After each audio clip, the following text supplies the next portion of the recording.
So why did you start playing music? Like, why did you pursue that field versus like drawing or You know, it's funny. I like to draw. Uh-huh. Yeah, I actually like to animate. But I think music. I don't know. I was put into piano at a young age, and then from there it was just kind of like, okay. Now I'm in choir in high school and stuff, and I mean, it started in middle school for me. It was just kind of something that like showed up. Yeah. You know, my dad was a pastor, like a music minister in church and stuff. Okay.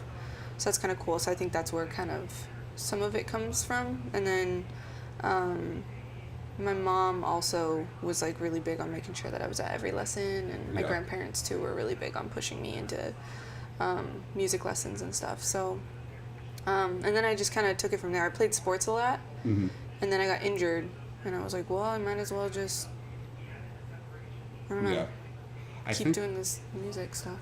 Yeah, and like I think, because I did sports a lot growing up too, and something I really like about music versus like other like creative pursuits is like it's a combination of like a physical and mental thing, where like the physical is like you have to practice your instrument, get all that muscle memory down to actually be able to play, but then like you can't actually, like you can be a great player but you aren't necessarily a great composer, so like building up both sides of that's really important. No, it's very different. It's very different.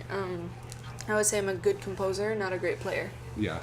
And the only reason I say that is because I know how I want a record to be. Yeah. And I know how I want a record to sound and how I want it to feel. But I'm not, like, I'll usually bring people in to play on stuff, or I'm really good at sampling, you know? Yeah. But, I mean, I can play some stuff just to, like, get it down. But I'm more of I've always been the conductor. Yeah. You know what I'm saying? Like, Sure. I'm not playing the violin, I'm conducting what the violin's doing, so. Where do you think you fall on that, Mikey? Pardon? Are you like, would you consider yourself more of a player or a composer? I'm just really good at both. Yeah. Yeah, just kidding. I don't know. I mean, if you are, then you are, you know? Like, I'm totally hell kidding. yeah. That was a total joke. I don't know. What do I think? I suppose probably. I think I'm my strongest aspect musically right now is as an interpreter. Okay. Yeah, yeah. But you know, I struggle to. You know, I'm working on getting better at composing every day. So it's something I'm really working hard at. But yeah, probably what I'm best at right now is. Yeah, totally. Yeah, like taking someone else's song, I'm really good at arranging, especially on the fly. Yeah. Just being able to like, okay, let's break it down. Now let's build it back up. Let's make this exciting. You know. Yeah. That's generally. And that brings me to the question I was going to ask you next. Is like, what to you is like the most exciting thing about making art and music?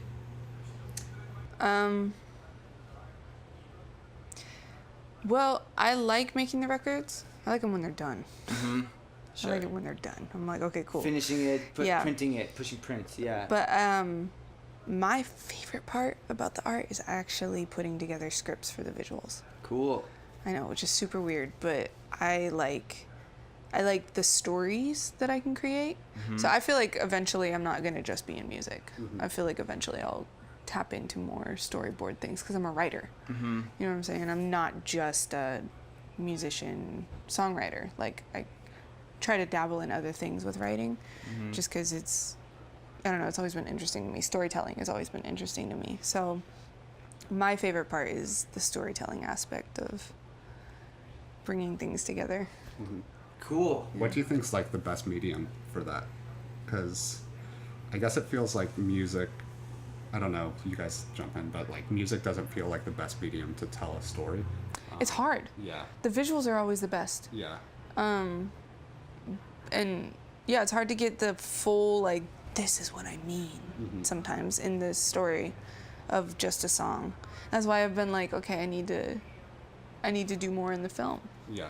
Because it's just so, music, I think the hard part too, when you are a creator of the whole process of the music, you realize how much goes into actually making a song. And it's like so frustrating. It can be so frustrating to learn all of that. And then on top of that, you're like, oh, now there has to be another side of filmmaking. Yeah, it never ends. All the technical skills you have to learn to create a piece. Yeah. Yeah. Pretty. I think it's insane how, like, you know, when people do like feature films, I'm like, bruh. Thousands and thousands of combined hours. Like, for 1 2-hour film. Yeah. That's why when I look at things like Disney, I'm like, yo. It's kind of staggering. Yeah. Like, whoa. Man. Like. Someone said to me, like, to make a film, you need like 40 to 100 people to have their best day every day for 40 days. Like, it's crazy. It's like hard. You need to make up, like, just all the people behind a camera, like, not even considering the actors, like, they all have to be nailing their job, and then, like, the actors have to nail their job, and, like, just logistically getting all that to work is hard. And yeah, it's like this pursuit of, like, art and business, because, like, if you don't have any business sense when you're making something, you can't really create anything. Right, and that's the hardest thing is, like, there's so many factors that I think people just don't understand that goes into creating, just creation in itself. Like, and then on top of that, there's a huge thing of self-doubt that you have to be like, okay, yes, you could do this, even if it's like crawling to the finish line sometimes. That's something I've always kind of struggled with, is that pushing through that, like, yes, you can do this. Yeah. Do you have any, like, examples of that recently?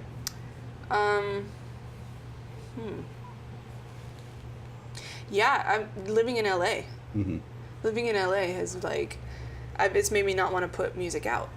You know what I'm saying? Cause Just it's because, just like, why? Is the bar so high here? Or? The bar's high, and this city is very based on numbers. You know what I'm saying? So it's kind of hard sometimes to be like, for me, it's always kind of been like, okay, well, why? Why are we putting it out? Why are we putting it out? If there's no, like, backing behind it, or there's no, like, but then at the same time, I have to remember that, like, anything is possible. Yeah. And anytime I put something out, something really cool will happen. Well, from at least it. one more person might hear about your music. Right. Like, and might You know. enjoy it, might become a fan. Yeah. Might share it with someone else, and etc. Right, but I've always struggled with the patience process of that. You know. Yeah. It's like, Yeah. There's no instant instant success in the industry, right? Yeah. Well, there is, but I don't think it lasts very long. Right, and I don't know if that even equates to success financially either. Like, if you get picked up by, like, a big label, then you're gonna be in debt. It's instant debt. It's Pretty like much. they're gonna try to sell your music, but there's you're a commodity to them, and They'll advance you a certain amount yeah. depending on what you've done, and then you have to make all that back. Yeah, there's no such thing as instant artistic success. Yeah, that you might even, like, and I feel like in this particular, like, economy, oftentimes that's a bad decision to take a deal like that. I don't know. Why do you say that? Because I feel like the model is outdated at this point. You know, like, how are these businesses looking to recoup their advance, like, that you can't do yourself. Yeah. By building a following. Like, they can, and of course. That's all you need is the people. Yeah, exactly. You sell tickets to your shows. That's all you need is people. Because if you have the people, you have the power. Yeah. Yep. Yeah, with Patreon and all the new sources, like with YouTube money and just in social media and, like, getting your music out, you can do it all grassroots and not owe anybody any money. It just seems to me like a healthier model. Yeah. Yeah. Well, and too, so I've kind of taken the TV and film route. Okay. Which is a lot better. Why? In terms of getting, well, because labels too, they have access to TV and film. Yeah. And if you can cut that middleman out and just go straight to the music supervisors and get them to pitch your music, it's like kind of a no-brainer. Yeah, definitely. And like some of those budgets, if you can get in with ad agencies, or you can get in with certain things that still own the publishing, a lot of times too, you get to keep your rights. Yeah.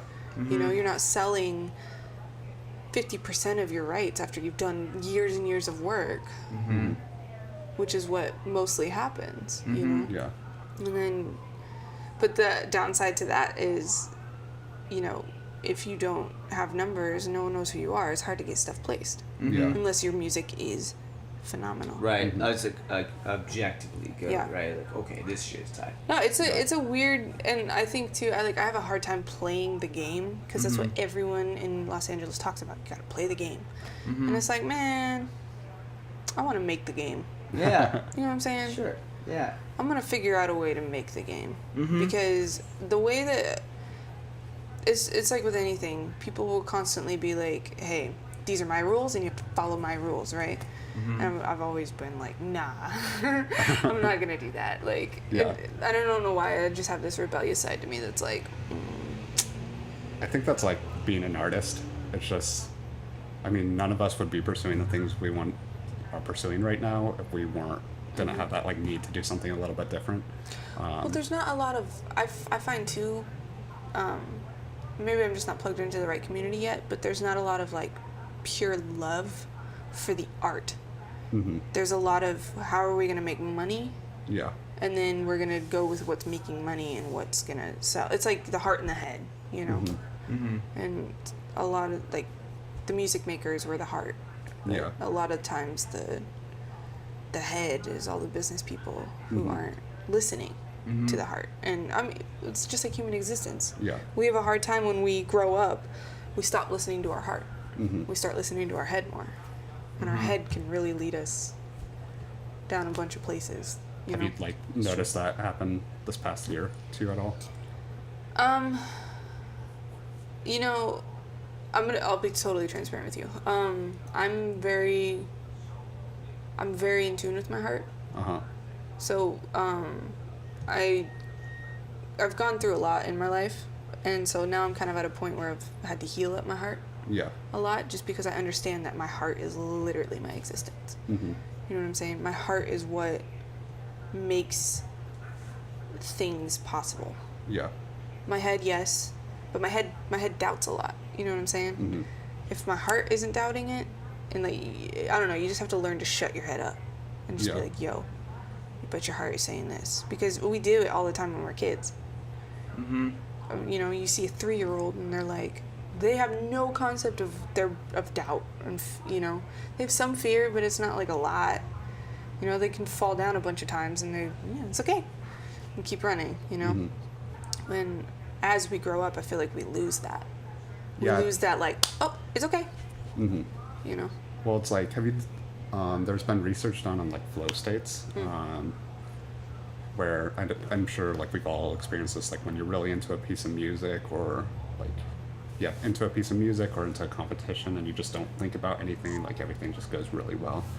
And that's like, I feel like that's kind of what it is. It's just like when you're 100% in the moment of what you're doing, like the quality of your work goes way up. Well, that's how we're supposed to live, is in the moment. And I think that's what's hard too about society and being being a human, because we're always attached to something. Either the past or the future, but really we were just given the moment. That's literally all we're given throughout the day, is moments. That's true. Yeah. You know, so it's crazy to me when I hear people be like, plan 10 years of your life. How? I have to get through the next hour. You know what I'm saying? Yeah. Like, I have to figure out how I'm gonna do that. I don't even have a watch on. So I don't know, but if you notice, some of the greatest creators understand the moment. Because really, when you're in the moment, it's weird how much fear you can experience in the moment. If you're like completely in the moment, there's a lot of fear that can come with that, because you're like, oh wait, well, I'm not worrying about the past anymore, and why am I not concerned with this? Why am I not using the future as a distraction from what's really going on right now? You know? Yeah. And it's because I've the times that I've been in the moment the most, I've felt a lot of fear. And I felt a lot of joy too, but it's just like, whoa, Why do you I'm really think in the you're moment. afraid when that happens? I think because I feel like a lot of humans have, we can go back and forth very easily with trusting ourselves in the moment. Intuition. You know what I'm saying? Yeah. Because a lot of times moments define everything. That's why we're told to live in the moment, right? Like, there's been times where it's like, okay, like for instance, for networking, for me, I've had to be like, there was a time I met Big Sean. And I've met him a few times now, but, you know, there's a moment of like, I walk past him, he looks at me, and like we make eye contact, and I was like, okay, now. You know what I'm saying? You have to be able to trust yourself so much that you don't hesitate. Yeah. Because one split look away, or one split like, oh, I missed it. Yeah. You know? I've like not related at all, or kind of, but like when I'm at a bar and I see like a cute girl, and it's just like I need to talk to her. If you don't like follow that feeling immediately, it's just like, oh shit, like I missed it, you know? Yeah. It's intuition, man. Yeah, it's just like going with that like gut instincts right away. It's like always, it leads to an experience. Every time. Yeah, and it might not be good, but it'll. But it won't be boring. Yeah, exactly. I mean, everything's subjective, you know? Yeah. So. Yeah. But. Yeah. So could you tell us about like what made you write that last song? Conqueror? Yeah. Yeah. So just a little background of my story. I moved to LA 3 years ago. Been writing and recording and doing everything independently. And then someone made me feel like I couldn't produce, so I was like, fuck you, asshole. So now I produce. Yeah. And I can mix my records. But I wrote that because my dreams really died on the inside of me. Why? Just the city, everything's just been really hard. Yeah. That's just like the truth. I was homeless 3 times. I've lived in my car before. I've had to like couch hop. I've had to and then heal from all of that. Yeah. Because that was like really traumatic to go through and like be a young woman out here by yourself. Yeah. And then I wrote that actually at my grandma's house before I moved back to LA the 3rd time. I don't know, I wrote it acoustically, and then it was weird, this random pitch came up for a TV thing. We didn't end up getting it, but that's like, that record came from like me telling myself, you can do this. Even if you don't feel like it, because I understand the power of writing. Yeah. Like, I've written songs about breakups and then 6 months later experienced a breakup. Yeah. You know what I'm saying? So like, I'm like, okay, what you write is powerful. Your words have substance. So when you write lyrics like, I'm a conqueror, that means you're a conqueror. Yeah. Doesn't matter if you feel like it. You're already writing it about yourself. Yeah. You know? I think it's like the stories you tell yourself is like what define you. Because like for a long part of my life, like I told myself I'm an introvert. I don't want to like, I feel uncomfortable talking to people I don't know.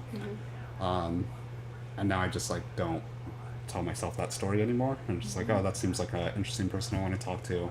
So then I go talk to them, and like I'll still feel nervous like before going up to talk with them, but it isn't that story I told. It doesn't like, rule you. Yeah, anymore. exactly. Yeah.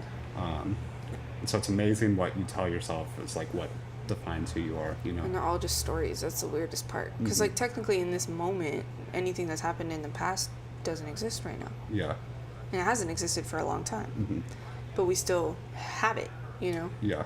So, yeah, yeah, the stories we tell ourselves are real. And then what we speak over ourselves and what we write about ourselves are very real as well. Yeah. Like, for instance, in Conqueror, I wrote, I felt your heart breaking slowly as you built your walls. Yeah.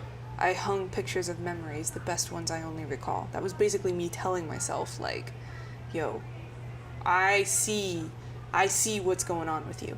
Yeah. You know? Like, because, you know, a lot of times we want other people to be, like, validation or comfort or certain things. And, like, me writing that was more like, yo, okay, I see you. I see your heart breaking, and I see that you're building walls. Yeah. You know? And then when you have the second line of, like, your camera just turned off. We were talking about the lyrics. Yeah. And how they have effect on your life. So anyway, yeah, I wrote the first part to myself, and then I had pictures of memories, best ones I recall. Oh, and then it was but somehow we lost it, forgot what it means to let ourselves soar when following our dreams, but no time is wasted when you're learning how to breathe. that was kind of just like, okay, that's like an oath, you know. Yeah. It's kind of like an oath to yourself. It's like, it's okay that you felt this die. It's okay that you felt like shit isn't happening for you. It's okay. Mm-hmm. You know. And then it was when you're learning how to breathe, got the soul of a fighter, someday you'll inspire them all. Mm-hmm. And then that right there is like the kind of the it's like claiming it almost into your future. Yeah. You know, like I'm really big on that. I'm really big on like what you say, what you write is what will happen. Yeah. So that's why I put, you know, that there. And then if you're out there, I'm calling, because no, baby, I'm not scared of falling. Baby, I'm a conqueror. Mm-hmm. And it's like, all right, you're gonna try again. Yeah. Because I think sometimes it's really hard to like not. It's hard to pick yourself back up. Definitely. You know, and especially when you feel like everything that you've wanted goes away, Mm-hmm. and you don't know what is going on in your life. So. Yeah, and like, I guess like right now, for me, everything I'm doing, like I kind of just started, and it's just like, okay, like everyone's really bad when they just start. Mm-hmm. It's just like a matter of doing it over and over and over again, and that's like how you become a master. And there's like, I wish I knew the word for this in Japanese, but like there's an idea where like if you make sushi, like the process of making that like over and over again is what like makes you become a master. And that's just like true with anything. It's just like 10,000 hours. Yeah, exactly. It's just whether or not you're willing to stick it through the 10,000 hours. Yeah. Because that's the hardest part, is dedicating Mm-hmm. yourself to the 10,000 hours. Yeah. I mean, when I started producing, I was shit. Like, literally, I had friends Mm-hmm. tell me, they were like, yo, your music sounds like mall music. I'm like, give me 6 months. I'm like, bitch, my shit is not going to sound like goddamn mall music. I like mom music. You know? Like, and mall music sells, all right? Yeah. I'm sure it's a pretty good check. Come here, man.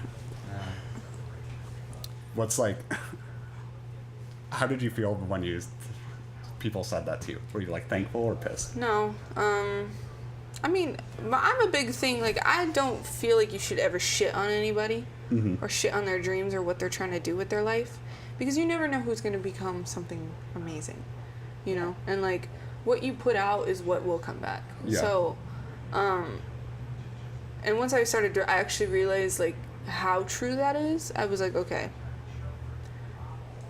don't shit on anybody. Yeah. If you want to be the next fucking Steven Spielberg, then go be that. Mm-hmm. More power to you. You know? Yeah. 'Cause I don't know, it's just, I've also learned a lot too, you know, when they say that, like, people will limit you Mm-hmm. and only give you so much credit and so much things, you know? It's like, Yeah. I've had to learn a lot along the way that, like, my worth is not in my music. It's not in what people say about my music. It's not in any of that. It's, my worth is in me, and my worth is in God. Mm-hmm. You know? Yeah. Because when you're in entertainment, I feel like a lot of people everyone has an opinion, Yeah. you know? And that's the hardest part when you're trying to build thick skin, is like, oh, because it used to tear me down a lot. Mm-hmm. I've had a lot of close friends Yeah. tear me down based out of whatever that is for them. Cool. But I think that if anyone has something in their heart that they want to do, no one should ever be in the way of stopping that, you know? Mm-hmm. And no one should ever say something that's going to destroy someone. Whether or not your opinion really is like, oh, this person sucks. Yeah. That's great, but they're still trying. They're taking a step forward. Mm-hmm. I can't be mad if someone sucks and they're still taking a step forward. Yeah. I think I agree with most of that. Like, if I suck, I want people to tell me I suck, because, sometimes you just don't know, you know, like, Yeah. And so I, like, value honesty. It's like, okay, like, here's what you're doing correct, and, like, here's But what honesty you're doing with for. purpose. Yeah, exactly. Because if people are just telling you that you suck, Yeah. and not giving you any purpose behind an opinion, fuck it. Yeah. I don't need that opinion. Well, there's, like, some people I feel like that are just don't like themselves or don't like what they're doing, and just, like, You have to know where it's coming from. yeah, exactly. Like, check the source. That's always been a big thing. Like, check the source. Is that an envious spirit, so they're going to tell me, like, Yeah. no, you suck? Mm-hmm. Because secretly they don't feel like they're doing what they want to do, or like people are funny. People are really funny, like, and that's why. But I also understand too, like, a lot of times when we speak out of judgment and out of stuff like that, it's ego. Yeah. And if we can understand that, like, we all come from the same thing, me telling you suck is really me telling me I suck. Yeah. Me hurting you is me hurting me. In the grand scheme of it. And, like, whenever I see people do that, I just kind of, like, feel sad for them. It's like, oh, like, I see what you're doing. Like, sucks, Yeah. Cool. Right do you have on. anything? Yeah. No, I think that's all really good. Is there anything else that you want your audience to know about? My loyal fans. Yeah. I guess, I just like making art. That's it. I like making art. If something happens with it, cool. If people appreciate it, cool. I don't know. I just think I used to take it very seriously, like way too seriously. Now, and like I would like white knuckle things, and now it's just like it's alright. Yeah, has to be fun. Yeah, like it's more about who you're around. Yeah. In those moments than it is about what is gonna happen for me. Yeah, I like that point a lot. And that's also a really hard thing to digest in LA when you're not like that. Yeah. Yeah. Your art is never about you. What you do and what you you're in a service business that is self-seeking when you're in the music industry. Yeah. And it's like, how does that make sense? The service industry that is self-seeking. I've been like thinking about music recently, and for like a long time I've held this idea that like music's really selfish, and like recently I came to the idea that like it's still really selfish, but like if you like dive deep enough into like what you're feeling and like into yourself, you get like universal truths for everyone. So like if you just like are really really hateful about something, but you really dive into that and figure out what's causing that hate, you can you are able to understand a like universal human feeling and can put that into a song really effectively. Yeah, well, someone, he's like a producer, he does a bunch of different things. He's a good friend of mine, but he really, I won't forget what he said that to me. He was like, once you figure out that what you're doing isn't about you, it's not. Nothing is about you. Even when you go through hard shit, it's not about you. Yeah. It's about something else. And like, if you can just get that lesson, your life will be easy. Well, easier. Yeah. It'll feel more like, okay, this makes more sense. But yeah, that's the hardest part. I always look at people like Sia, because she talks about that all the time. She says, music industry is nothing but egos. Yeah, it's true. True. Me. Self-serving. Everyone has to do stuff for me. Yeah. And I think you need to have a little bit of an ego if you like go up on stage and expect people to pay you to like perform for them. Yeah. But then I like how Sia did it because she doesn't show her face. Yeah. She doesn't? She doesn't show her face on anything, and No one's ever seen Sia's face? I mean, they have when she was like younger and doing stuff like but like Sia now, no, you won't see her face. Interesting. I didn't know that about her. She won't do interviews with her face. Wow. And I get it. I get why. So I think there's other ways to do it. Yeah. It's branding. Yeah. You can brand something and not have to be the face of it. Sure. People do that all the time. So, especially animation. Yeah. But, yeah. I don't know. It's a journey. Definitely. So, yeah. just figuring it out.